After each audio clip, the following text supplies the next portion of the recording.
Why did I write this book? I would give two reasons that are perhaps personal or idiosyncratic to my own publishing career and interests, in addition to the substantive one of wanting to understand the way the prodigious art forms emerge from the agonistic political struggle of those suffering imposed social suffering, and then the way those art forms congeal into practice.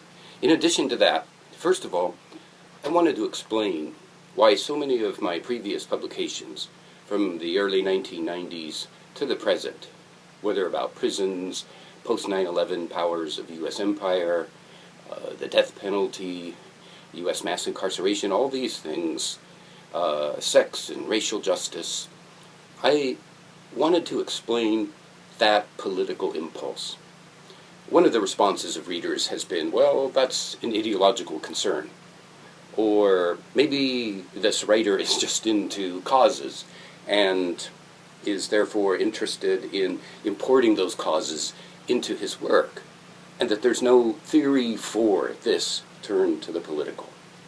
Quite to the contrary in this book, then, I wanted to argue that the theological is entailed in the politicality of our being, and that to be, in fact, is to be political in the sense of exposed to the plays of power and enmeshed in systems of power in particular ways.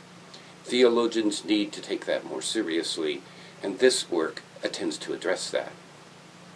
Secondly, I think perhaps I was trying to address a part of myself that one might call the alienated theologian, to use a term used by Van Harvey years ago, picked up recently by Jeffrey Stout and others, to refer to that kind of theologian who belongs to religions, perhaps to Christian communities, but who are alienated from it because they are at its margins or somehow doing something away from the center of those constituted Christian communities. That's the alienated theologian.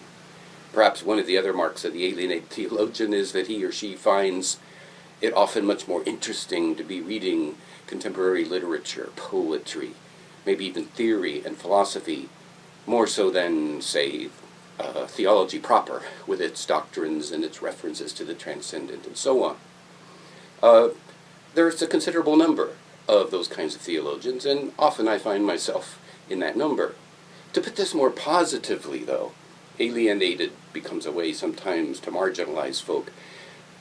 In addition to owning this alienation, I think it's important to own another way of belonging to empowered and empowering communities, communities of spirit, communities of the artful use of symbolic force for libertary change.